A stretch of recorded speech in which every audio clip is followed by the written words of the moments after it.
Cosas dulces para hacer. Cosas dulces, un programa de obsesiones. Conducen Agustina Robeta y Gastón González Napoli. Javier Massa es filósofo. Cosas dulces para... Bienvenidos a Cosas Dulces, y lo digo hoy mirando a cámara como hace Agus cuando está ella, porque ella es una chica de la televisión. Bienvenidos a Cosas Dulces, yo soy Gastón González Napoli y hoy no está como siempre al lado mío Agus Robeta, sino que hoy está Guille Uteda. ¿Cómo estás, Guille? Holis, bien acá, sustituyendo a mi amiga Aus. Vos ya estuviste sentada, pero allá en la silla de la sentada. entrevista, pero en vivo al aire, te entrevistamos en ese programa. En Cosas Dulces estuve. Claro, en Cosas Dulces. Pero después siempre andás en la vuelta porque sos la productora, una parte del equipo de Cosas Dulces. Y bueno, sí, hoy no está Agus, que no va a estar por unos cuantos programas, no sabemos cuántos, y mientras tanto vamos a ir rotando co-conductoras entre otras partes del equipo y amigas del equipo y demás, hasta que Agus pueda volver, porque ella sabe que Cosas Dulces es su casa, y bueno, que está siempre acá abierto para que ella vuelva, por lo menos antes de fin de año, para hacer ahí un último programa de cierre. Y ahora sí, está con nosotros Javier Massa. ¿Cómo estás, Javier? Buenas noches, ¿cómo andan? Filósofo, director del Departamento de Humanidades de la Universidad Católica. Director del Departamento de Humanidades y Comunicación de la Universidad Católica. Y filósofo, capaz que es muy amplio, pero te pueden haber visto en la tele, estuviste en la última campaña, ¿no? Te pueden haber visto en Perspectiva más de una vez, más asociado capaz a temas tecnológicos, pero en realidad es... Los dos lados. Yo ahora me dedico a filosofía de la tecnología, así que estoy como ahí en ese espacio de ida y vuelta. Tema que es fascinante. Pero ya justito antes de empezar, mencionaste algo, y Cosas Dulces, nosotros decimos que es un programa de obsesiones, y no sé si calificarlo como obsesión, pero vos tenés un tema con las lapiceras. 100% es una obsesión. Sí, Wow, no sí. sabía eso. Colección de lapiceras. Antes de entrar a filosofía podemos empezar por la obsesión de las lapiceras, pues me encanta, buenísimo. Colección de lapiceras, plumas exclusivamente, A y tinta. tintas. Sí, exactamente. Tipo pluma fuente. Sí, como esta es una. No, me encanta. Lapiceras así como, digamos, De las que Muy te da de lástima filósofo. usar. plumas. Te digo que exacto. me daría lástima usarla, es tan linda que digo, no. Me da muy a filósofo, o sea, como que va con... Vos decís que va con el... Sí, va va con con el la Filósofo Sí. o escribano. escribano, exactamente. Mi Acá madre me sí, decía sí. que para el escribano es muy importante porque como todo el mundo te mira cuando filmás. Claro. Y entonces es como la firma es súper grande y con, no sé, mucho más linda que la mía, digamos. Tiene que ser linda la pluma del escribano y con una buena lapicera. Sí, tal cual. No, No, sé y... si tenés que firmar tanto en la filosofía. no, pero- no tanto, no, pero yo escribo mucho y digamos, mi principal, la escritura está dentro de mis principales herramientas de pensamiento, o sea, la escritura a mano. Entonces, digo, por eso además tengo, entre otras cosas, como también una obsesión con... La obsesión con las tintas, perdón, la obsesión con las lapiceras es como en un triángulo, es lapicera, tinta, papel. Entonces Un es como que... presupuesto en tinta, igual Es un por eso presupuesto come importante, tinta, sí. que da miedo. Y claro, y uno colecciona lapiceras, colecciona tintas y colecciona cuadernos, como que al mismo tiempo. Entonces, es todo una obsesión y todo un tema. Ahora, me intriga cuando decís colecciono lapiceras. ¿Cuántas tenés más o menos, sabés? Solo plumas, 100 y pico. Sí, Qué locura. son unas cuantas. ¿Y 120 y pico. ¿Tenés algún color de preferencia o varios colores? Voy cambiando de color de tinta o de lapicera. De tinta, de lapicera, lo que sea. O sea, No, no es como- lo mismo.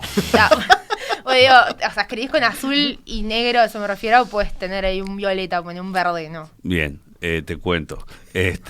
Sí, Lo tengo importante. tintas violetas, tengo tintas verdes, tengo tintas marrones, que es mi color de tinta preferido para escribir. Tengo una gama importante de tintas marrones, una gama importante de tintas azules, algunas tintas verdes, 7, 8 tintas negras y sí, cerca de 15, 20 tintas marrones por ahí, sí, es como Marrones me da muy a pergamino antiguo. Eso es sí, como, me gusta ¿sabés? mucho y tiene que ver ahí, acá se empieza a vislumbrar el nivel de obsesión, o sea, tiene que ver mucho el que me gustan mucho las tintas marrones porque en realidad el material que más me gusta de lapicera, del cuerpo de lapicera son las lapiceras de madera, como esta, entonces esta que tiene el cuerpo de madera. Y con lapiceras de madera es como que me parece como que el marrón va bien con la lapicera de madera, la tinta marrón va bien con la lapicera de madera, a ese nivel de obsesión es el que estamos. Pero justo igual, esta lapicera ahora no está cargada con tinta marrón, está cargada con tinta azul. No, igual está bien pensado. Digo, aparte, yo me imagino que no tenés lapiceras Bic, o sea, están la Parker para arriba. O sea, Sí, en realidad la gente siempre te dice, cuando decís que coleccionás lapiceras, la gente te dice, Parker. Y en realidad Parker es una marca muy mala de lapiceras. Así que. Puro nombre.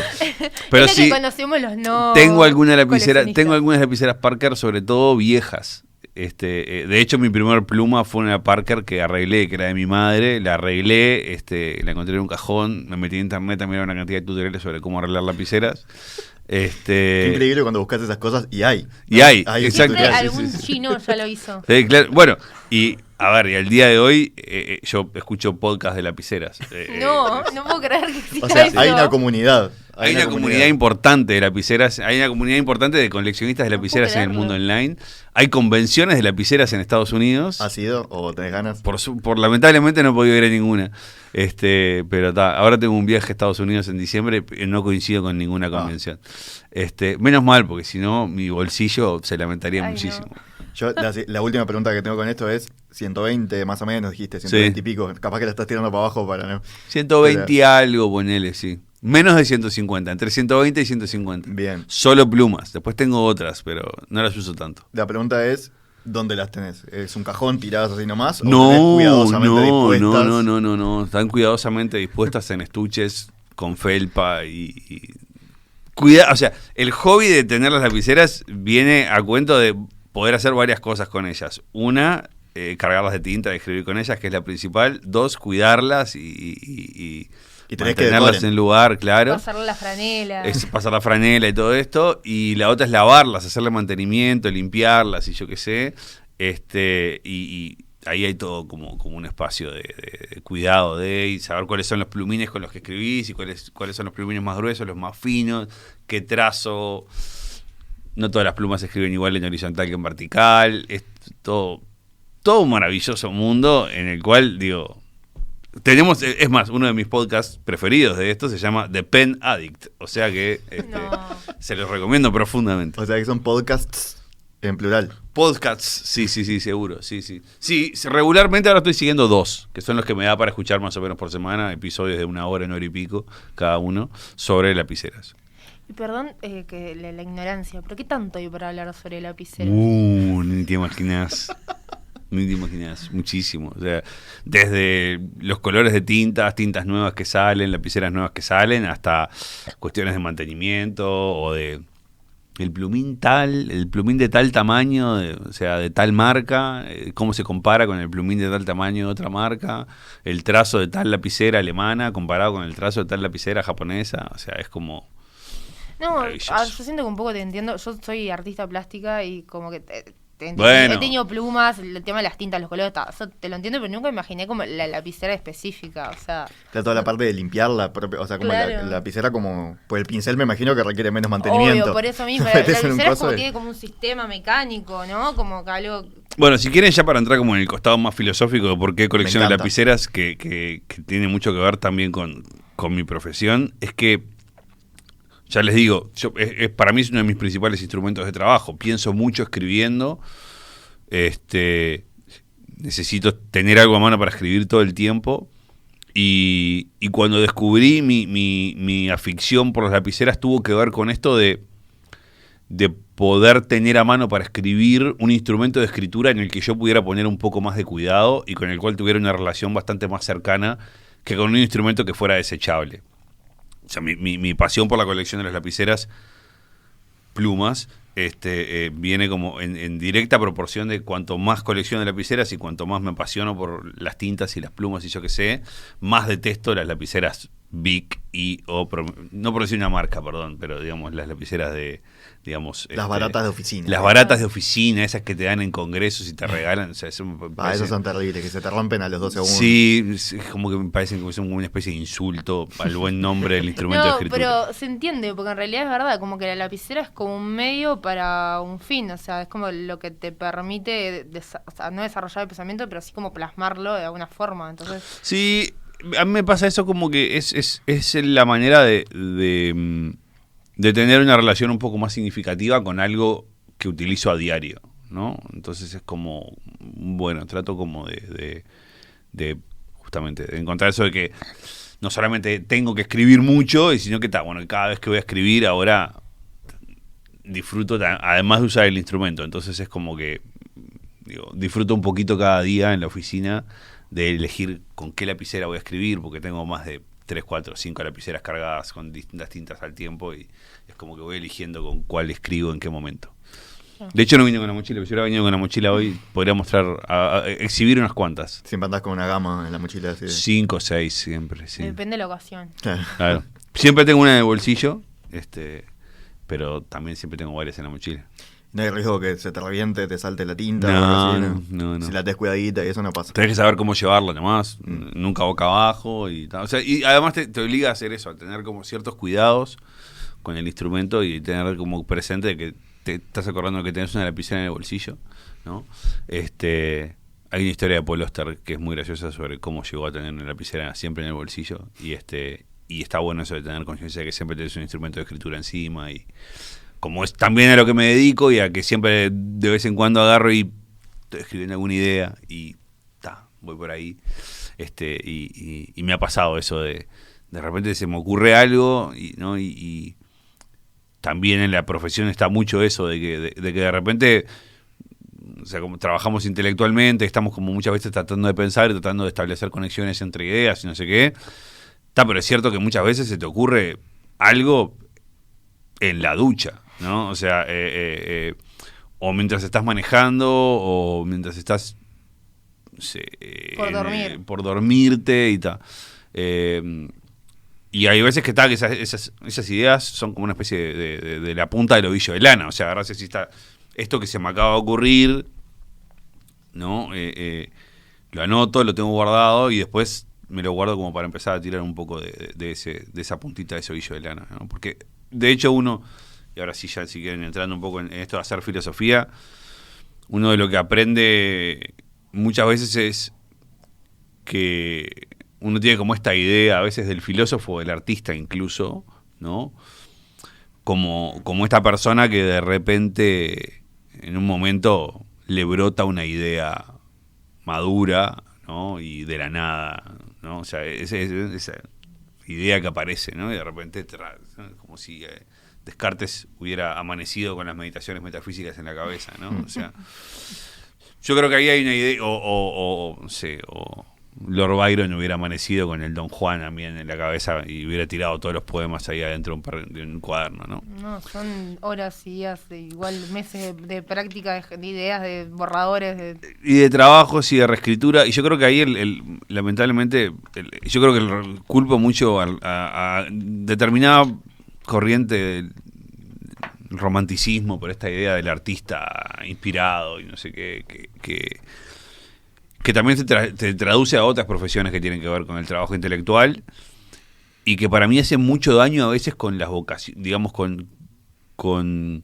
los procesos vocacionales de las personas, ¿no? A veces me ha pasado, yo trabajo muy cerca de jóvenes, ¿no? Y me ha pasado esto de decir, yo quiero ser filósofo porque quiero pensar en ideas locas y sobre el mundo y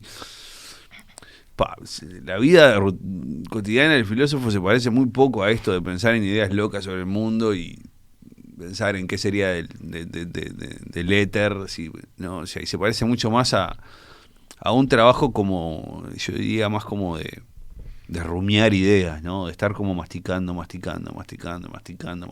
idea y allá de vez en cuando, de mucho masticarlo, esa idea crece un poquito y se convierte en algo un poquito más sólido y después de quizás 2-3 años de masticarla, esa idea se puede empezar a parecer a algo que uno puede pensar en publicar o en salir públicamente ¿no? Y todo esto mucho en diálogo con las preguntas que uno se hace, con las lecturas que uno hace para poder evacuar esas preguntas, ¿no? Y con la gente con la que dialoga, gente muerta con la que dialoga y gente viva con la que dialoga, ¿no? O sea, porque también está eso, ¿no? Uno dialoga mucho con gente que está muerta, y incluso con gente que no dialoga con uno literalmente, ¿no? Pero el trabajo del filósofo tiene mucho eso, de estar leyendo y de estar viendo cómo estás dialogando con ese otro que está pensando en otras cosas, por más de que está pensando en la misma línea que vos, a veces o no, ¿no? Pero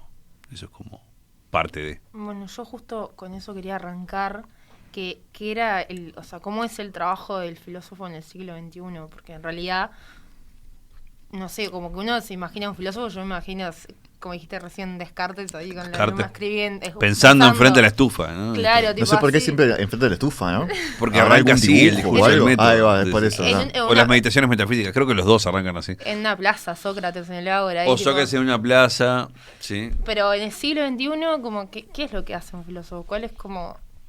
Además da la casualidad que hoy en día es como súper importante, Obvio. o sea, en el sentido que vende un montón la filosofía, lo estoy llevando a los términos más. Y no solamente eso, Pero- sino como el adentrarnos a uno con un mundo tan superficial en el que vivimos, hasta que después vamos como a llegar a eso, pero en el mundo como tan superficial y tan apurado en el que vivimos, como volver como a las raíces y a pensar y a interiorizar como a la filosofía, siento que es fundamental, o sea, es como una tarea fundamental. Entonces, eso, ¿cuál es el rol de un filósofo en el siglo XXI? Mira, en cierto sentido se parece mucho al rol del filósofo de siempre y en cierto sentido no se parece tanto. Yo creo que en los aspectos más esenciales se sigue pareciendo mucho a lo que hacía Sócrates y a lo que hacía Descartes, San Agustín no nos vengamos más allá, más del siglo XVI para adelante, porque ahí capaz que se parece más a lo que hacemos nosotros, ¿no? Pero, ¿en qué se parece?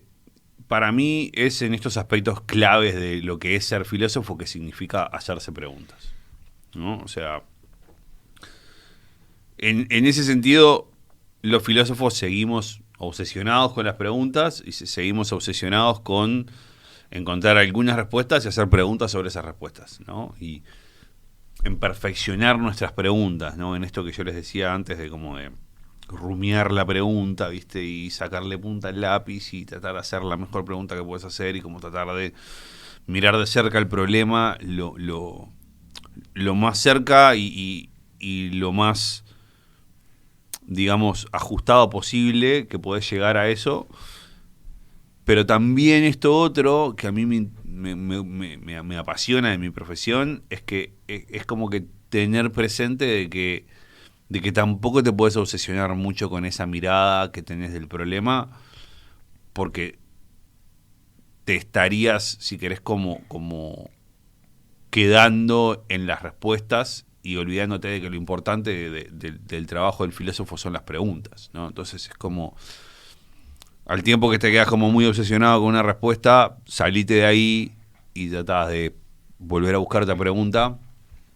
Y para mí ahí lo mejor sigue siendo como muy socrático, muy platónico, y andá a darte de frente con los que están en la otra vereda, porque son los que están más propensos a sacarte de ese lugar en el que terminaste, ¿no? Entonces, para mí, una de las cosas que más me gusta de mi profesión es que me permite, no te diría que me permite, me obliga a hablar con todo el mundo y a escuchar a todo el mundo con el mismo respeto, con la misma serenidad y con la misma actitud crítica. Y eso es una de las cosas que realmente me gusta, me motiva, ¿no? de mi profesión.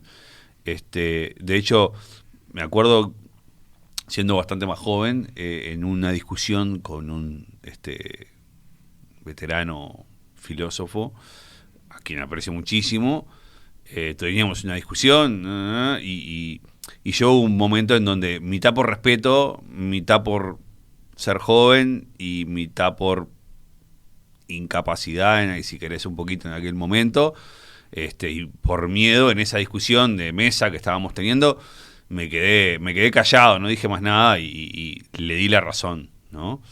Y cuando salimos de esa reunión, este señor me paró en la puerta y me dijo, vení para acá, por favor, quiero hablar contigo. Estábamos muy enojados, ¿no? Y me dijo, te pido por favor que nunca más me vuelvas a faltar el respeto de esa manera. Yo dije, ¿cómo hice para errarle tanto? Si en realidad yo justamente lo que hice fue, me quedé callado para no faltarle el respeto. Y le dije, le digo, discúlpame, pero no era mi intención faltarte el respeto, justamente todo lo contrario. Por eso no seguí con la discusión. Me dice, no, justamente por eso. No me vuelvas a faltar el respeto quedándote callado. En el momento en que vos te quedás callado en la discusión y no seguís para adelante, me estás faltando el respeto. Acá estamos discutiendo y esto se trata de las ideas. Qué fenómeno. ¿No? ¿Qué más? Que haya respondido eso. Igualmente, yo siento que a medida que uno como que va buscando más preguntas y resolviendo esas preguntas, hay cada vez más preguntas.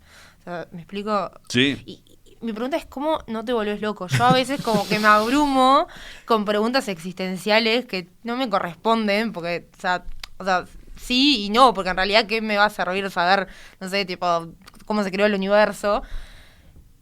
Y cómo una persona que está constantemente y completamente como abocada a pensar, no sé, llega como al borde, tipo, basta, o sea, no puedo responder esto, tipo... Claro, no es para gente propensa a las crisis existenciales, ¿no? Es algo así, sería como... Mirá, te voy a contestar contestándote la otra parte de lo que dije, porque dije, hay cosas que se parecen, hay cosas que no se parecen, ¿no? Y no te dije en lo que no se parece a los viejos problemas filosóficos. Voy a tratar de engancharlo con esto que me preguntás recién. Hay un libro de Nietzsche, ¿no?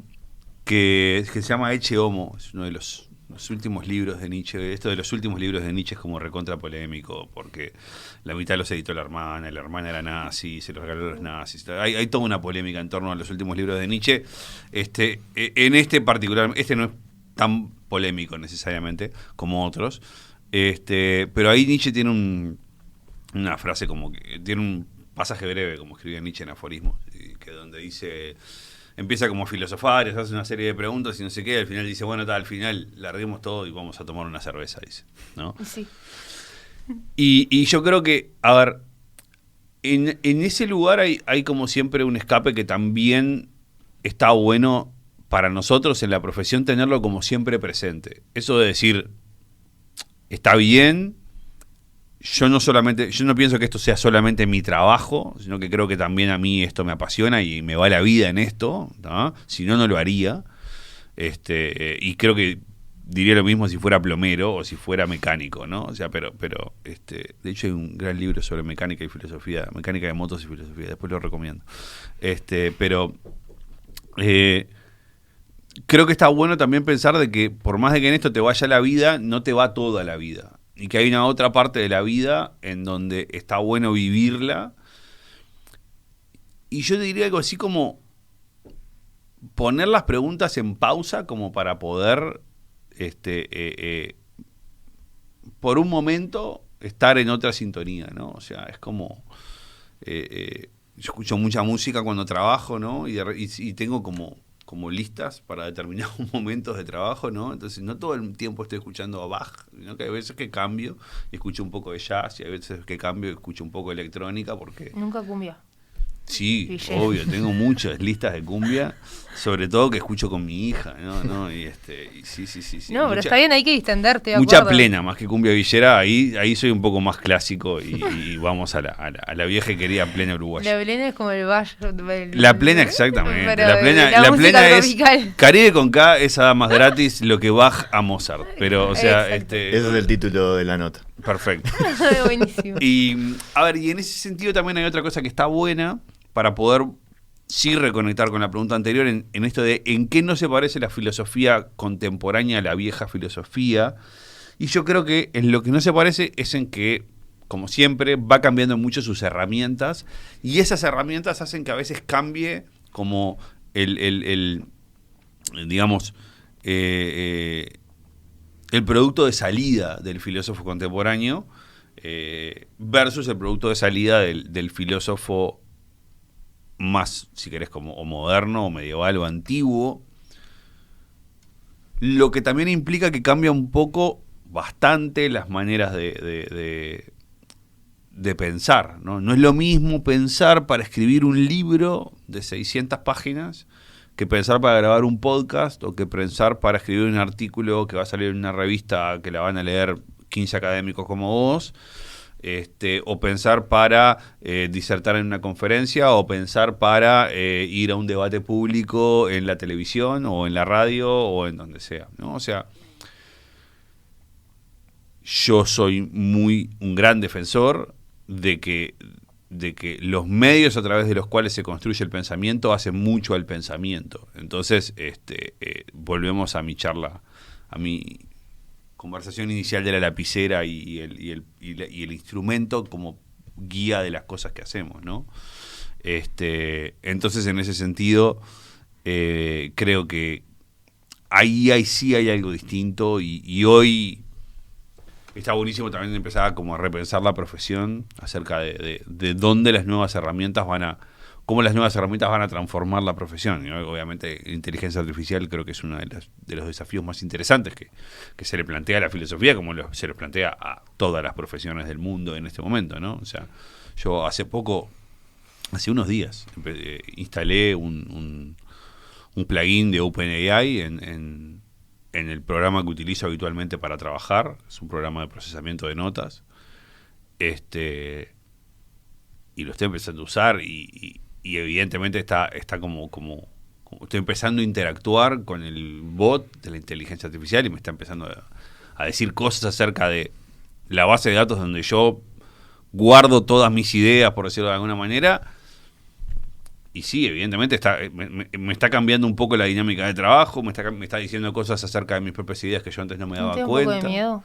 Que adapte tus propias ideas y se vuelvan contra vos. Es muy apocalíptico lo que No, todavía no tengo tanto miedo, pero No sé si diría que vos sos un utópico, pero sí sos alguien que se para como... No solés pararte como en el plan, qué miedo esto, ¿no? Claro. Con las cosas utópicas. No suelo pararme del lado de los apocalípticos. Yo no le daría mis ideas a una inteligencia artificial. No. Tampoco suelo pararme del lado de los early adopters ingenuos, todo, sí, claro. vamos, ¿no?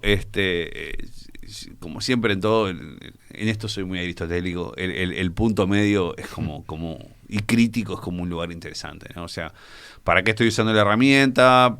Ver hasta o sea, ahí, en esto de la filosofía, haciendo filosofía de la tecnología, que es a lo que me dedico hoy, está bueno esto de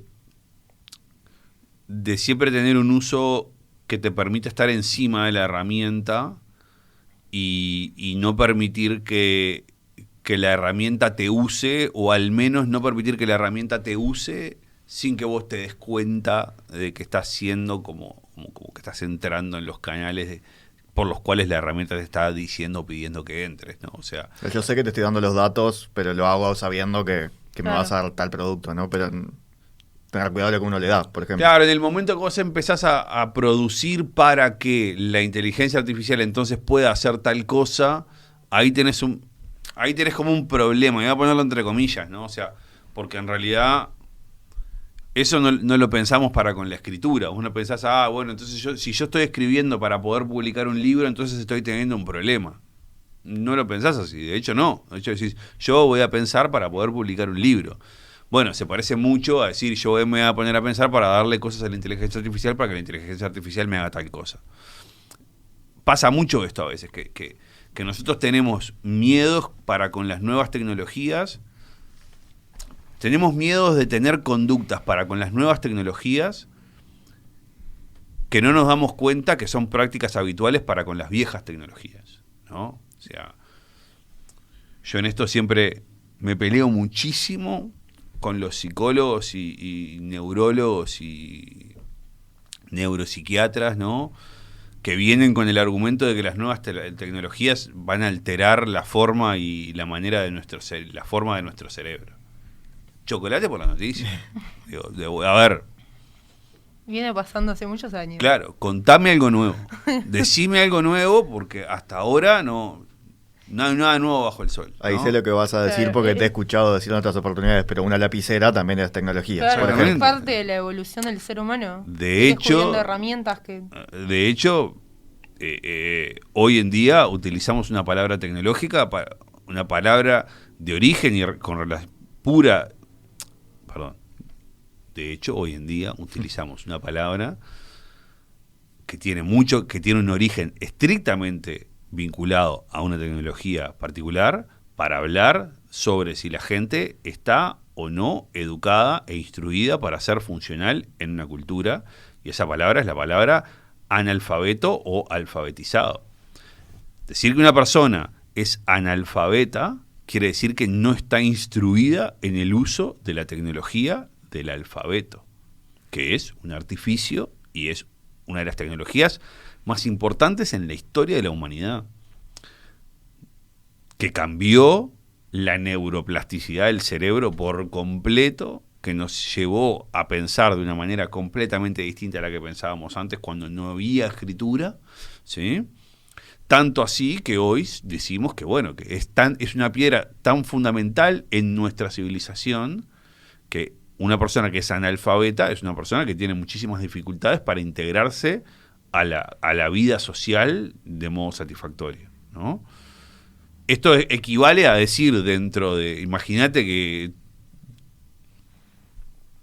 el tweet se convierta en la herramienta dominante de la tecnología dentro de 500 años y vas a decir, pobre fulano de tal, que es atuitero, ¿no? Anatuitero, ¿no? O sea, que no sabe tuitear, entonces por eso está como descolgado de la cultura, ¿no? O sea, pero entonces, estas cosas que decimos donde, ay, fíjate que no, entonces que Twitter te está cambiando la manera de pensar.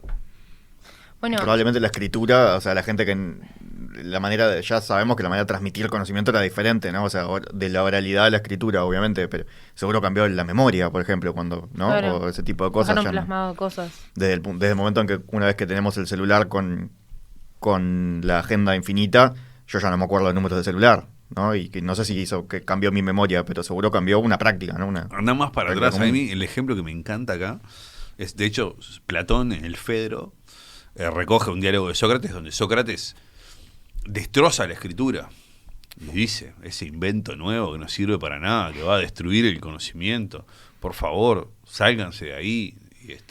Por suerte lo tenemos en la puerta de la Biblioteca Nacional. Exactamente. Esa ironía del destino.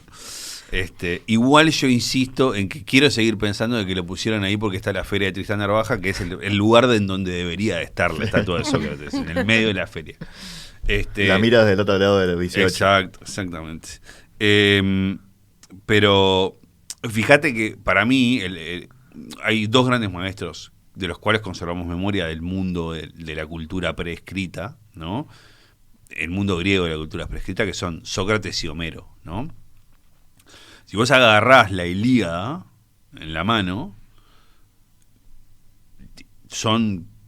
No sé si habrá alguno ahí atrás en la biblioteca, pero... Acá probablemente haya, Está. pues acá en la biblioteca está la cura Fernando Medina, que es un gran amante de los clásicos, así que debe estar por ahí. Seguramente hay hay una Ilíada por acá. ¿Vos te refieres al tamaño? Son unas 500 páginas, más o menos, Sí. una edición... De hecho hay ediciones que te mandan vienen a leer. en dos tomos, no me acuerdo cuál editorial. Bueno, es. pero pongamos que una edición de bolsillo, Sí. poner ahí, debe de andar en unas 400 páginas, 500 Sí. páginas. Está. Homero la cantaba de memoria. Uy. O sea, arrancaba por canta odiosa la cólera del peli de Aquiles y no paraba, ¿no? Esa capacidad de memoria hoy en día está 100% perdida, y para quien no perdió esa capacidad, ¿no?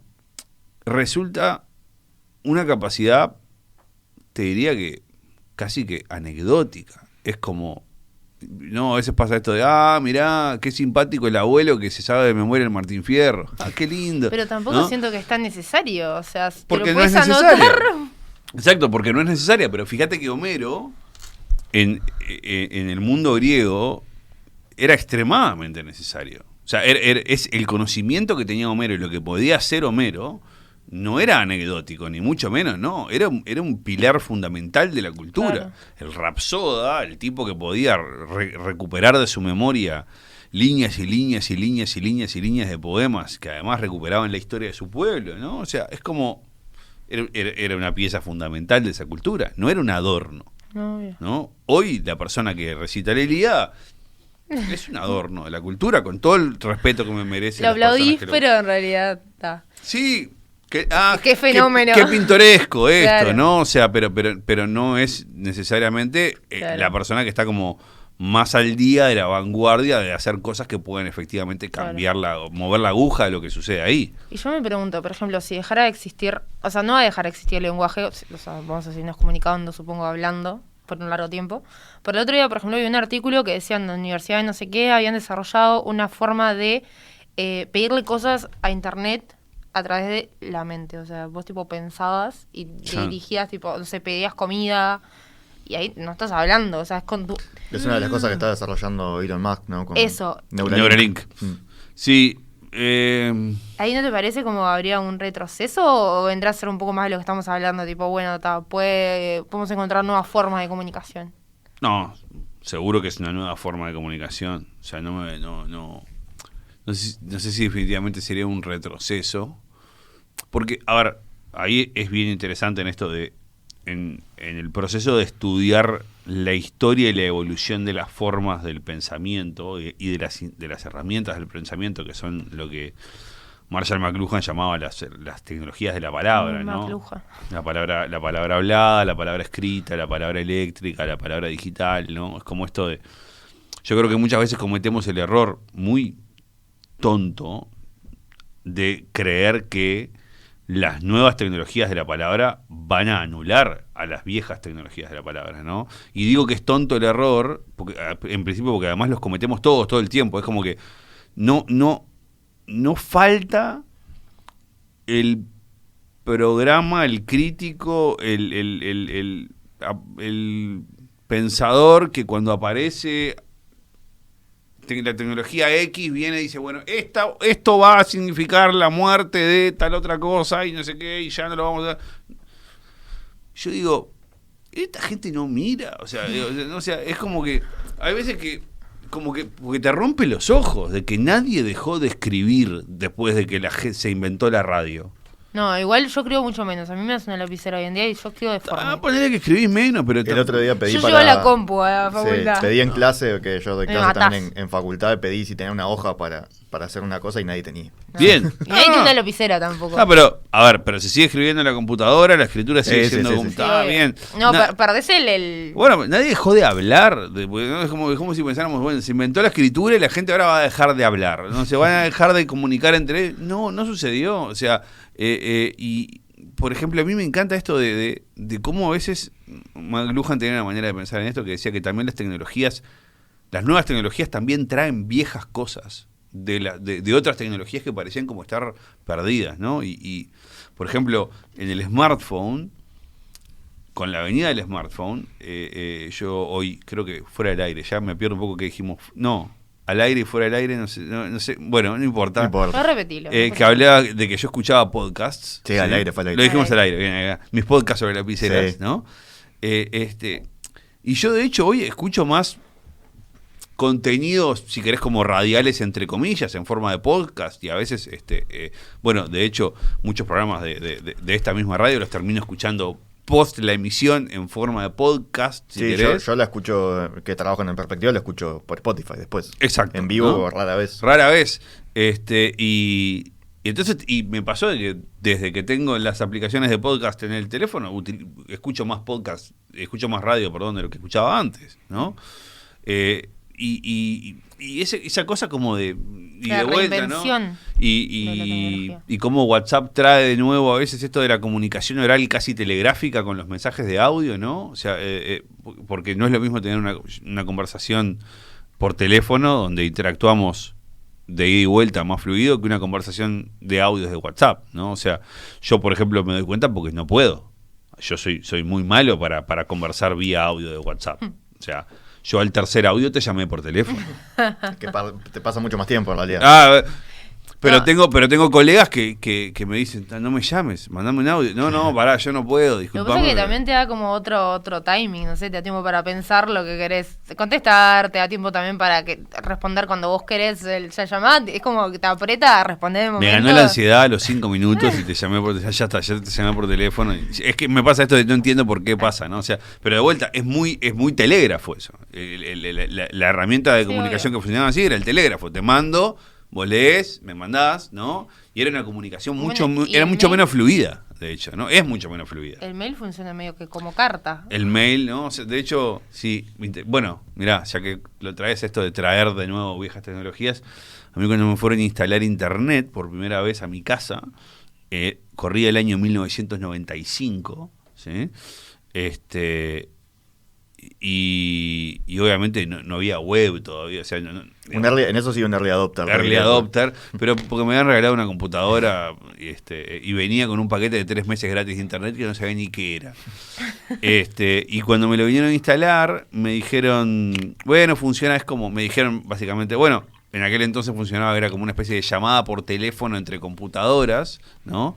Y dije, ¿por qué lo haría si tengo el teléfono? ¿Qué gracia tiene llamar a otra computadora?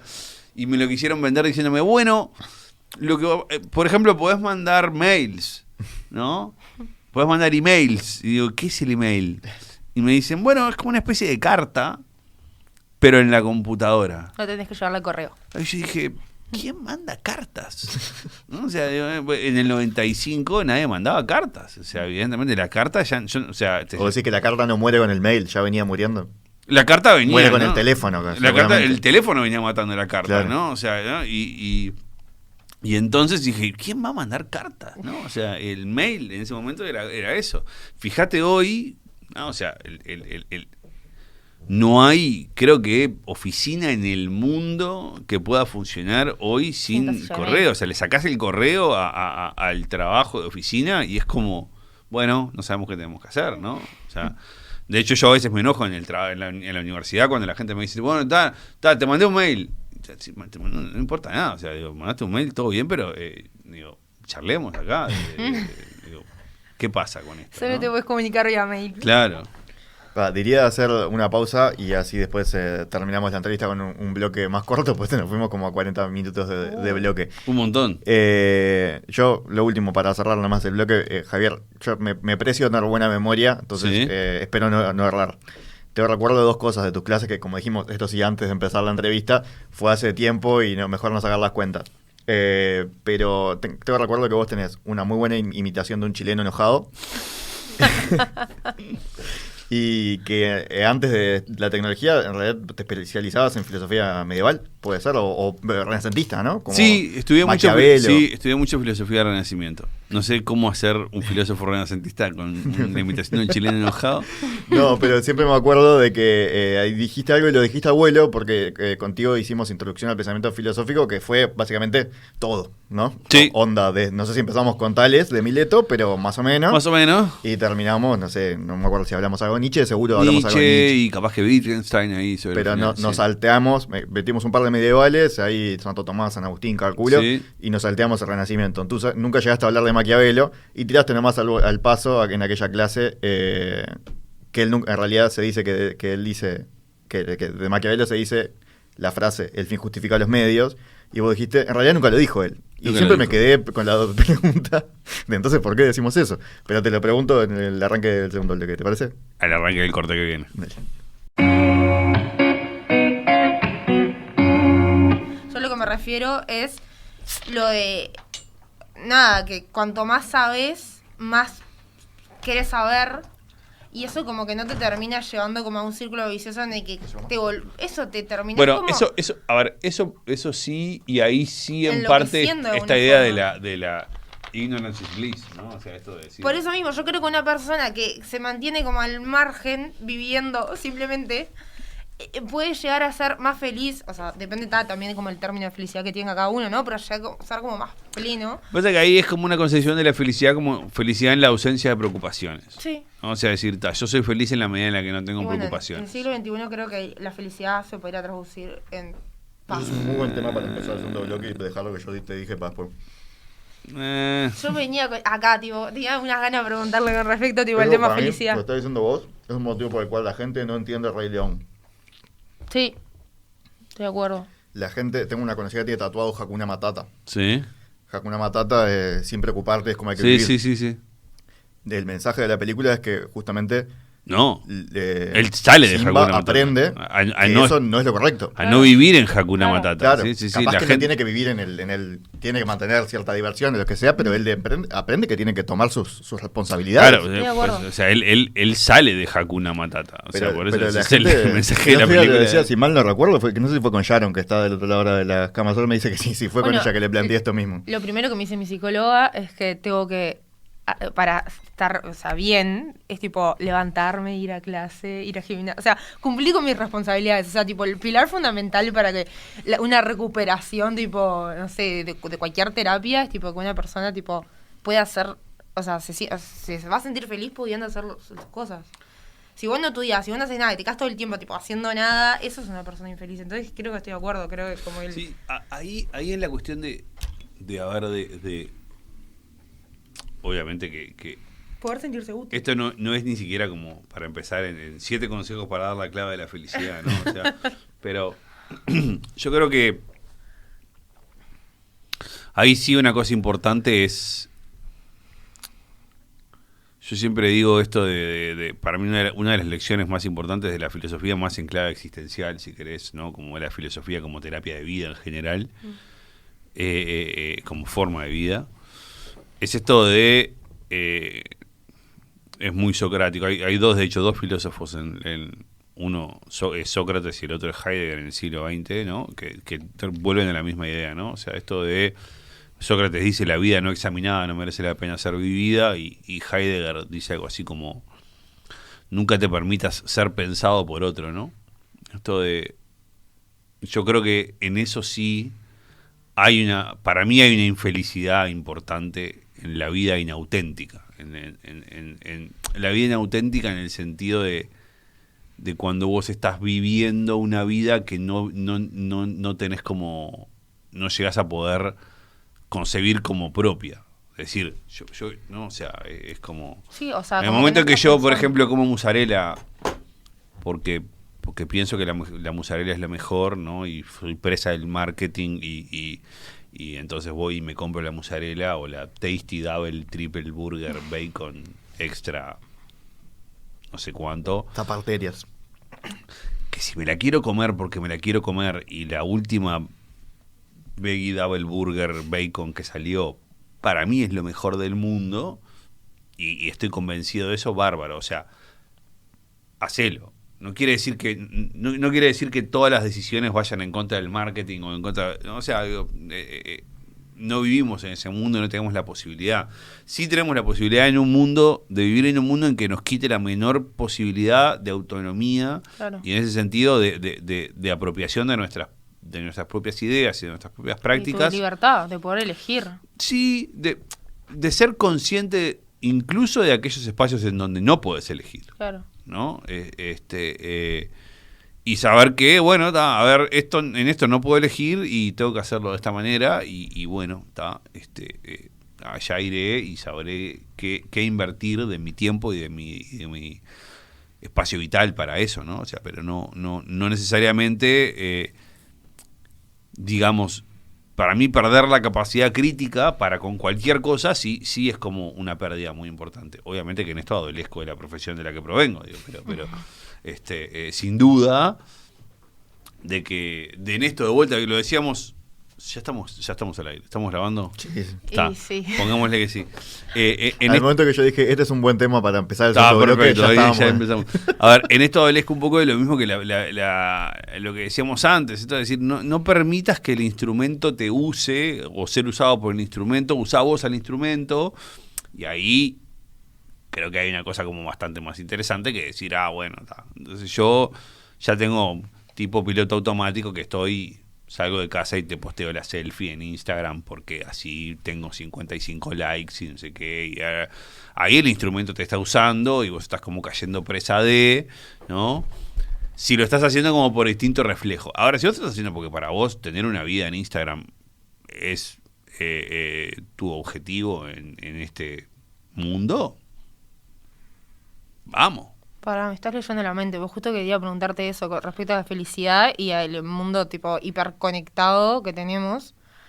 ¿Cómo vendría como a interferir? O sea, sí, ya sabemos que interfiere un montón, tipo, todos los avances tecnológicos en lo que es, tipo, básicamente lo que es la salud mental de las personas.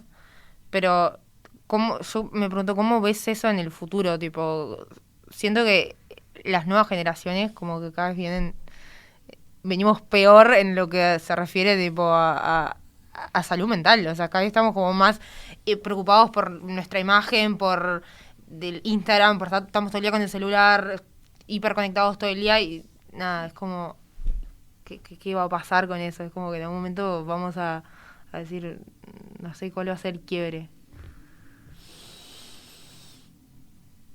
A ver, lo primero es... No, al contrario. Lo primero es... a mí me cuesta mucho hacer futurología. O sea, yo qué es lo que va a pasar, no te sé decir. Sí puedo tirar como algunas líneas para poder pensar en lo que puede llegar a pasar, sobre todo mirando para atrás, ¿no? Que es como, de vuelta por citar a McLuhan por enésima vez, McLuhan tiene una frase que decía: nosotros entendemos el presente y el futuro siempre mirando por el espejo retrovisor. O sea, porque no podemos mirar para adelante porque no sabemos efectivamente qué es lo que se viene, ¿no? Y, a ver, siempre hay como un momento en donde la cultura se tiene como esta especie de luna de miel con sus nuevas tecnologías, ¿no? Y está bien que así sea, ¿no? Esto es como una especie de relación de pareja. Hay un momento inicial de relación de pareja en donde estás todo el día pegado a la otra persona y estás como pseudo obsesionado, sana y enamoradamente, digamos, y románticamente de esa persona, y estás como que estás todo el tiempo ahí, querés estar todo el tiempo con ella, y ella se te va la vida si ella no te llama, no te dice, ¿no? Y después está como esa cosa casi simbiótica durante un momento. Y está bien que eso pase. O sea, yo creo que es parte de, uno lo disfruta incluso, es como una especie de obsesión disfrutable, ¿no? Ahora, claro, cuando uno pasa a tener una relación de pareja estable de bastante más años, ese tipo de relacionamiento con la otra persona no es sostenible porque termina siendo dañino, ¿no? Y uno termina teniendo relaciones más duraderas en el tiempo. Yo tengo... qué baile que me metí. Tengo como ya... Bueno, hace casi 20 años que estamos juntos con mi esposa y novia durante bastante tiempo. Y claro, uno después lo que va aprendiendo es que la relación evoluciona hacia otra cosa, hacia un lugar distinto, ¿no? Y no hacia esa especie como de apego fuerte inicial. Bueno, yo creo que a veces a la cultura con las tecnologías le pasa algo bastante parecido, por, digamos, hacer la relación análoga, ¿no? Para jugar con la analogía para entender, ¿no? En un primer momento pensamos que todo pasa por ahí y que todo como que necesariamente tiene que tocar esa cuerda, ¿no? Y nos obsesionamos con eso y después salimos. Eso es lo que ha sucedido históricamente. Ahora, dicho esto, yo creo que sí hay un par de luces rojas a tener presentes en nuestra actual cultura, ¿no? Primero, una especie de obsesión con lo nuevo que lleva a la generación de lo nuevo para poder seguir manteniendo eso, y eso sí puede llegar a ser una cosa a tener cuidado, ¿no? O sea, si vos vivís como enganchado en ese loop en donde siempre estás como pendiente de la nueva aplicación y la nueva plataforma y cómo estás, y no, o sea, es como que, volviendo a la analogía, es como que vas pasando de una relación a otra para poder seguir viviendo en el subidón de los primeros meses de relación. De hecho, hoy se habla de adicción a las redes sociales, por eso que te preguntaba, porque como pero, que no hay una... Ojo, porque una cosa es hablar de la adicción a las redes sociales de la persona que, por ejemplo, está todo el tiempo en Instagram porque efectivamente encuentra ahí un canal de comunicación que no encontraba en otro lugar, o en Twitter, o en TikTok, o en Facebook, o en donde sea, ¿no? Y otra cosa es esto de yo voy pasando de un lado al otro y me viene lo mismo si mañana es TikTok, o si mañana es Snapchat, o si mañana es Instagram, o mañana sea la que venga, o Threads, o lo que quiera hacer, porque en realidad yo estoy como disfrutando como de esa especie de shock, como de adrenalina que me da el explorar una nueva plataforma y una nueva cosa, y yo qué sé. ¿Y dónde ves el riesgo en eso de buscar lo nuevo? Pues entiendo que el periodo de romanticismo fue 2009, 2010, claro, ¿no? Cuando empezó Facebook y era como todo precioso. Google era buenísimo, ¿no? Y te acordás que tenía un eslogan que era Don't be evil, tenía Google, ¿no? Como todos decíamos que son re buena gente, y después se complicó. Pero esto no está en decadencia, entonces, tipo una se va sustituyendo por otra y es cuando termina esto, vamos a terminar todos tipo... Pero no sé a qué te referís con el problema ahora. ¿Cuál es la crisis de pareja? O sea, la crisis de pareja la entiendo, el problema es con datos, con no sé qué, pero vos estás advirtiendo otra cosa, no estás diciendo ahora se corrió el velo y nos damos cuenta en realidad, ¿no? Está yendo por otro lado. No, yo estoy diciendo que eventualmente hay un momento en donde el medio debería de madurar para poder producir algo significativo en términos culturales, ¿no? O sea, Que por ahora para vos no lo tiene. por lo menos no todos, ¿no? O sea, O sea, si ahora se baja la llave y nos No, olvidamos no. de Facebook y no marcó... no sé si tanto, pero a ver, por ejemplo, si vos pensás, ¿no? en la imprenta, ¿no? O sea, vamos por poner un medio bastante indiscutiblemente que cambió, ¿no? que indiscutiblemente generó un antes y un después en la historia del mundo y de las comunicaciones, ¿no? Bueno, la imprenta dio a luz una serie de productos culturales importantes. Por ejemplo, la novela. Ponele, ¿no? O sea, Poquito. por decir uno, ¿tá? Y grande. Bueno, ¿tá? ¿Cuál es el producto cultural maduro de las redes? Y ni siquiera te voy a decir las redes, porque yo soy uno de los grandes defensores de que no podemos seguir hablando de las redes. Tenemos que hablar de Facebook, de Twitter, de Instagram. Son plataformas distintas, son lenguajes distintos, son maneras distintas de decir. TikTok. Las plataformas. De cada plataforma, ¿no? O sea, ¿cuál es el producto culturalmente maduro y acabado de Facebook? ¿Dónde está? Yo de TikTok capaz que te digo que sí, o De en realidad Facebook ya es... me perdí. Sí, pero por ejemplo, por lo menos de los videos cortos, que en realidad no son de TikTok, es Vine originalmente, Sí. creo. O sea, Era Vine antes. Vine, Snapchat, no sé, lo que sea. Hay un formatito ahí, pero capaz que no es nuevo. Capaz que es el cortometraje, Sí, a otra ver. versión diferente del De cortometraje. Instagram la foto. Digo. Claro, es como que reconvierten cosas que ya existen. Claro. Sí, de hecho, y ahí después también es como donde nos podemos a discutir, bueno, cuán nuevo es, ¿no? O sea, yo el otro día hablaba con algunos colegas del Departamento de Humanidades y Comunicación en la universidad, donde hablábamos de esto de cómo hoy el corto, ¿no? El cortometraje de ficción o documental, de repente en las nuevas plataformas, tanto YouTube, Netflix o incluso en algunas redes, ¿no? Empieza como a cobrar otro valor. O sea, en los 90, en los 2000, un corto documental, un corto de ficción, No lo miraba nadie. claro, o sea, no, o sea, yo qué sé, o sea, a veces... Te lo ponían antes El, de el- una claro, película. el domingo de mañana, Obligado. claro, el domingo de mañana a las 9 de la mañana te ponían 3 cortos documentales, una cosa así, Habrá sido importante el inicio de... en cuando la tele, digo, ¿no? O sea, Claro, yo digo en el cine, cuando la gente iba al cine te pasaban los cortos Ponele. de noticias al principio. tal cual, Claro. ¿no? O sea, pero Lo habías obligado, o sea, en el cine. claro, pero hoy el corto documental va como piña, porque Sí, la gente tiene ansiedad, no quiere ver cosas tan claro, largas. y funciona bárbaro, ¿no? Y funciona bárbaro en Netflix, funciona bárbaro en YouTube, digamos... Ayer me vino de 20 minutos de la historia del Imperio Romano. Estaban jodiendo en Twitter con por qué a los hombres nos gusta el Imperio Romano. Ah, por eso hablan No, tanto yo del Imperio Romano sí, ahora en era Twitter. que Con supuestamente los razón. hombres le preguntás cuántas veces pensaste en el Imperio Romano y te dice hoy, por supuesto. Y como yo no, yo era más capaz que del Antiguo Egipto, más que del Imperio Romano. Pero, y YouTube me lo tiró y digo, se ve que YouTube está todo vinculado, ¿no?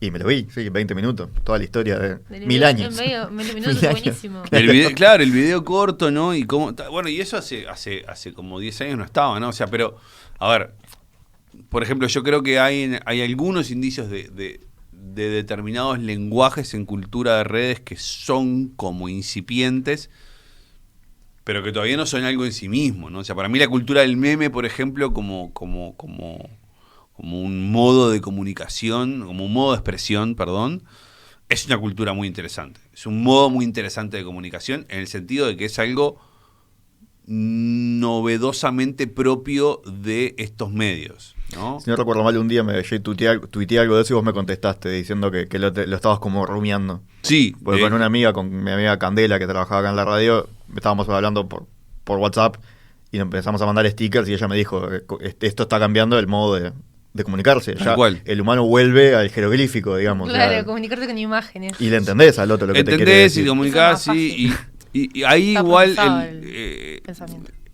otro día podemos hacer una de estas acá o en donde quieran, pero el meme ahí agrega una otra cosa. El meme es un formato de expresión bien interesante, porque porque es multicapa. O sea, vos tenés la imagen, tenés el texto, pero también tenés el espacio de donde surge la imagen, el contexto inicial de la imagen, de dónde viene, que le agrega un significado, y eso tiene que ver con el texto, pero el texto también lo cambia el usuario, entonces ahí hay como, o sea, y eso es muy propio de la cultura de redes, de decir, digamos, de la cultura digital, por decirlo en términos amplios. Pero también es más acotado. O sea, con un meme no puedes decir lo que puedes decir con palabras. O sea, yo cuando... O no, o decís mucho bueno, más. capaz decís mucho más. Sí, bueno, sí. En realidad, es menos concreto. A ver, se podría decir no, así. pero de vuelta, no, para mí Lo no pasa puedes por tirar una en cuestión... cualquier momento. Digo, pero no es más o menos, ¿no? O sea, yo creo que no es una cuestión de más o menos, sino que pasa por una cuestión digamos, tampoco por mejor o peor, sino que pasa por una cuestión de cuándo ese mensaje termina siendo más relevante o efectivo en un determinado contexto de comunicación, ¿no? O sea, hoy a mí hay muchas cosas en WhatsApp me queda más cómodo contestar Sticker. por sticker o por emoji que Obvio. con palabras, ¿no? Entonces es como, bueno, está con el sticker o con el emoji, a veces por concreto y a veces por vago, ¿no? Sí, obvio. Te tiro Por un no emoji, escribir. claro, te tiro un emoji ahí y quedó. A mí me mata la reacción. La reacción La me pone de mal reacción, humor. la reacción está Y como también está empezando a como el ganar fama, inconsciente. mala fama. También como está el inconsciente, porque, o sea, hay stickers que uno como ya sabe como la significancia que tiene detrás, entonces tipo, no sé, a mí si una amiga me manda un sticker de Paris Hilton, no va a significar lo mismo para mí que capaz que para vos. Tipo, Totalmente. porque, no sé, porque Paris Hilton en el 2000 para nosotros significó, no sé, un ícono de la moda, rosado, no sé qué, y para vos te Yo camina quién es. tengo algunos amigos con los cuales estrictamente nos mandamos stickers de Mandalorian y tal. Ah, bueno, por eso. Pero claro, es como que La tercera El temporada sticker es como difícil. que genera Claro. como un vínculo también, como... y los stickers, a ver, y los stickers de Mandalorian solo me los mando con esas personas. O sea, Obvio. digo, y está, pero en ese contexto comunicacional son recontra efectivos. Obvio. ¿No? Entonces es como que. Y a ver, y de vuelta, ¿no? En esto de la eficiencia de la digamos, la eficiencia de la comunicación en cuantos más productos o efectos textuales y efectos contextuales vos terminás generando con un mismo texto, ¿no? O sea, ahí es donde la comunicación es más eficiente, cuando yo más digo con menos cantidad. Claro. Entonces, si yo con un sticker de Mandalorian puedo decir mucho más en un determinado contexto que con 25 palabras, entonces el sticker es recontra eficiente. No importa si es nuevo, si es viejo, si es lindo, si es... es eficiente. O sea, ni en esta cosa de la imagen estás viendo como las pinceladas, por lo menos, de A ver, algo propio de la cultura web. Sí, no estamos ni cerca de estar frente al Quijote de Twitter. No, todavía no. Yo te digo que el hilo de las quinceañeras, para los que No, los que eso- somos fanáticos de Twitter, el Ese hilo de las es el quinceañeras Quijote, es el ese Quijote. el pero- Quijote. el hilo No, de ese las es el quince- Imperio Romano. No, Lo vi hoy. no. El Imperio Romano de Twitter es el hilo de las quinceañeras. Lo viste. O sea, Es famoso el hilo de las el hilo de las quinceañeras. pero el hilo de las quinceañeras, o sea, el que recopila... Todo Sí, lo sí, hace. sí, sí, sí. Y después el de los remitos. Claro, hay tweets como ese no lo vi. históricos. Tweets históricos, Es el un de tweet los histórico. remitos. Una chica que cuenta que su primer día de trabajo le piden los remitos. Me hubiera pasado lo mismo. Como en estudio contable. Claro, a mí me decís los remitos y no sé lo que son. ¿Qué son los remitos? Los remitos se ve que es algo contable. Y Sí, ella los- fue y llevó el vasito con las cucharitas para revolver, que se parecen a No, remos remitos. chiquitos. Y se le rieron la cara y dice, al otro día renuncié por teléfono. Y ese es el tweet. Son, aparte de los tweets viejos, o sea, 140 caracteres. Claro, 140 eran, ¿no? 180. No, fue tipo... Después fueron 280. 140 caracteres. hiper 140 caracteres, sí, viral. 140. O sea, Claro, ese- 280 y 140. Y ves que hay tweets que quedan como... Sí, marcó un tipo un momento Claro, histórico. que la gente los guarda como captura y quedan para la historia, ¿viste? Pero siguen siendo texto. O sea, Obvio. al final no. Claro, no. Es una forma muy cortita, pero tampoco es nuevo, ¿no? Poemas cortos, textos cortos, ahí. Sí, Desde hay siempre. después las formas de transmisión, ¿no? También y los modos, ¿no? A mí ahí yo soy un enfermo del encadenamiento tecnológico. Ahí de vuelta ahora los 140 caracteres de Twitter, ¿saben de dónde vienen? No. Los 140 caracteres de Twitter vienen de que inicialmente cuando Jack Dorsey y digamos y los creadores otros. iniciales de Twitter y sus acólitos crearon Twitter, el principal espacio de mercado en donde Twitter crece entre 2007 y 2012, más o menos, es vía mensajes de texto, vía SMS. Se podía tuitear por mensaje de texto, es verdad. Yo tuiteaba por mensaje de texto. Exacto. Tuiteaba. Twisteaba, muy bueno. Tuiteaba. Entonces, ¿qué pasaba? En aquel momento, los SMS solamente permitían 160 caracteres. Ahí va. Y entonces en Twitter limitan el tweet a 140 caracteres para dejar más o menos 20 caracteres, que era lo máximo que podías tener de nombre de usuario en aquel momento. Entonces, para que los tweets se pudieran mandar por SMS. De hecho, incluso Twitter tuvo deudas millonarias durante tiempo a AT&T y a otras telefónicas por mensajes de texto de $0,1, ¿no? Que mandaban a nivel masivo desde Twitter.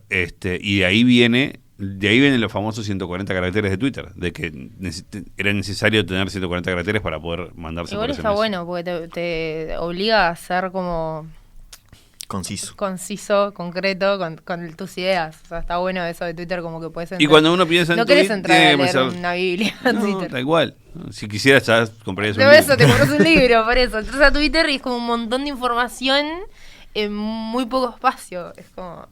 Tal cual. Antes de terminar, te pido si podés hacer así, pantallazo, relámpago, Maquiavelo, que me quedó colgado. del- Quedó colgado del- Maquiavelo. Es verdad. Maquiavelo nunca dijo el fin justifica los medios.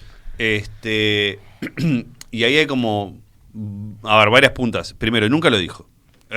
Peinate toda la bibliografía de Maquiavelo, no lo vas a encontrar.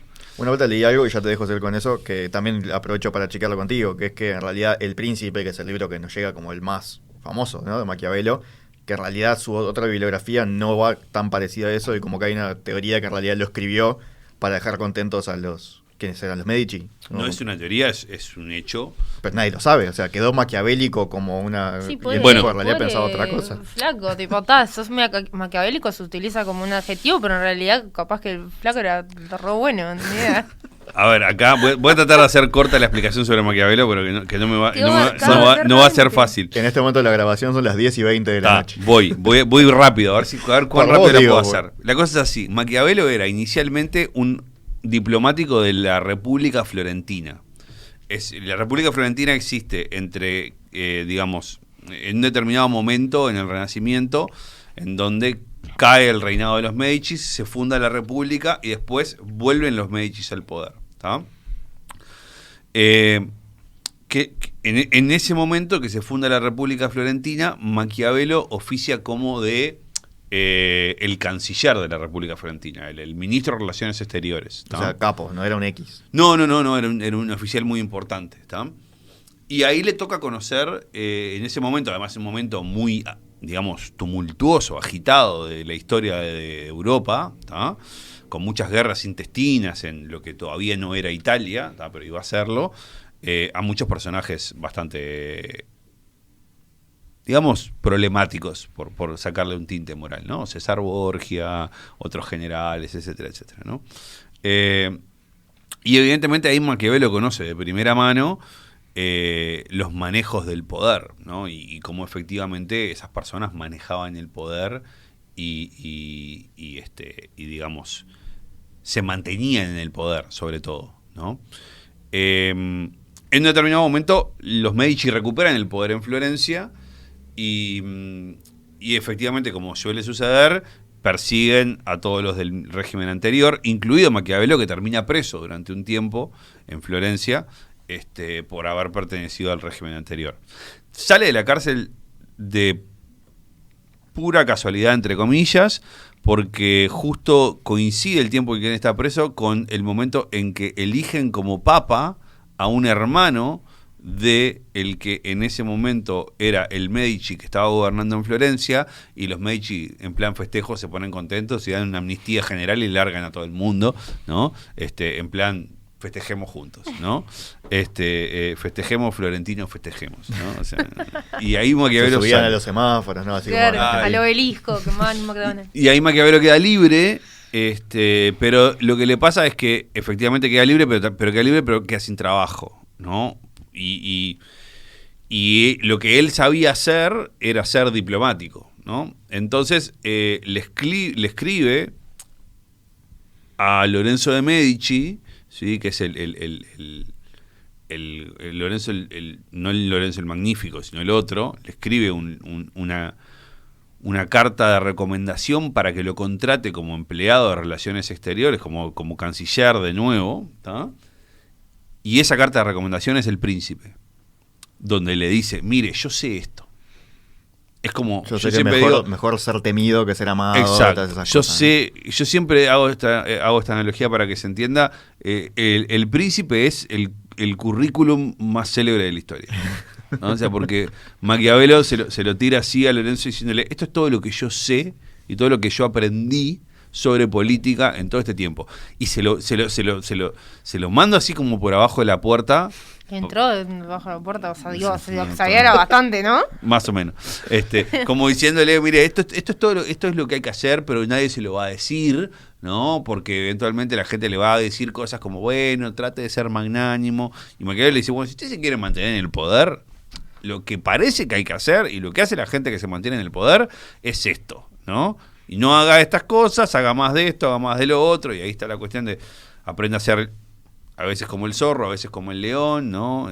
Y ahí va como con esos consejos de más vale ser temido que amado, a veces, ¿no? Nunca en todo eso dice el fin justifica los medios. Ahora, están los lectores de Maquiavelo que dicen que esa frase, esa máxima, se infiere de la obra de Maquiavelo, por más de que Maquiavelo no la diga explícitamente, ¿no? Y hay otros que discrepan, que dicen que si bien Maquiavelo puede ser que la diga, solo la dice dentro de un determinado contexto, que es el contexto de mantenerse en el poder. Y además, muchos, y yo ahí sí es donde más coincido, dicen que Maquiavelo solamente la dice en El Príncipe, y el hecho de que la diga en El Príncipe, efectivamente, no es tan significativo como del pensamiento propio de Maquiavelo en torno al deber ser de la política, sino más a lo que se ha dado a llamar como la realpolitik, como la política de la realidad. Está Ahí sacado de era como contexto, en resumen. O él estaba diciendo lo que quería lo más que o querían que menos. escuchar, ¿no? Claro, o sea, a ver, es como, bueno, mire, si usted está en este lugar, ¿no? Y el fin es este, ¿no? Y sobre todo, a ver, la frase, el espacio en donde se puede inferir esa sentencia de Maquiavelo es un espacio como diciendo, bueno, mire, si usted lo que tiene que hacer es mantenerse en el poder y además en eso también se está jugando como el bienestar de las personas a las que usted tiene que gobernar, entonces ponga el fin por encima de los medios, claro. Porque en definitiva el fin va a ser más loable también que los medios y va a ser más eficiente, sobre todo en términos políticos. Maquiavelo sí es muy conocido por esto de decir, pensar en términos políticos y en términos de, digamos, el equilibrio de poder antes de pensar en una política que haga caso omiso de lo que puede suceder con el poder, a diferencia de esta otra visión, ¿no? Entonces por ahí va lo del fin justificar los medios. Por eso mismo digo, o sea, está sacado de contexto, tipo la frase en general que la dijo Maquiavelo la dijo en un contexto específico que nosotros... Exacto, tiene un contexto muy específico en su obra, en donde... que no es tan maquiavélico, digamos. Igual yo soy de los que sostengo de que muchas veces, en muchas prácticas cotidianas, sostenemos que el fin justifica los medios bastante más a menudo de lo que nos gustaría pensar que lo hacemos, ¿no? O sea, pero de hecho pensar que el fin no justifica los medios y sostener esa capacidad de acción en la vida, en la moralidad cotidiana es muy complejo. Pero lo dejo para otra invitación, o sea, porque esto es como... me dejaba picando algo interesante. No digo que no sea posible, ni no digo que no esté bien, digo que es muy complejo. Simplemente. Hay varias frases así, ya terminamos, pero varias frases que son como famosas, pero que en realidad no. Está como la de Voltaire, la de no, como ese, o sea, no coincido con usted, pero defenderé hasta mi muerte el derecho que tiene usted a decirlo. O sea, no coincido con lo que está diciendo, pero defenderé hasta mi muerte el derecho que usted tiene a decirlo. Eso está bueno. Pero en realidad no lo dijo, sino que viene una biografía posterior. Exacto, no lo dice su primer y más célebre biógrafa, que es una mujer, que ahora no recuerdo el nombre. Hay no me recuerdo, hay una frase que no me acuerdo de quién es, que sale una obra de Brecht también, ¿no? Como de, no me acuerdo de cuál. Hay varias famoso, de estas que las citas. creemos como que son de ellos, pero no citas, ¿no? O sea, citas no citables. O sea, Son de motivaciones, ¿te acordás de motivación? Que venía Todos abajo, los Bob memes de- Marley y claro, te va a frase al lado. Lincoln. Sí. Javier, muchas gracias. Por favor, gracias a ustedes, un gusto y bueno, encantado de venir y conversar sobre filosofía. Queda pendiente para la próxima En Perspectiva hablar de lapiceras. Hablar de lapiceras. Y de la que nos dejó picando recién, que me voy Bueno, a ir eso con- para el futuro, pero las lapiceras ya se lo dijiste a Romina otra vuelta, me lo dijiste a mí hoy, ya no podemos hacer escapar. un programa sobre obsesiones lapiceras. Lapiceras, ahí estoy. Y la próxima vez las traigo por lo menos. Por lo menos la mochila con las Sí, o 40, 50 lapiceras. Y ahí las Ahora, vemos. te hacemos lugar en la mesa. Perfecto. Gracias. Muchas gracias. Gracias a ustedes.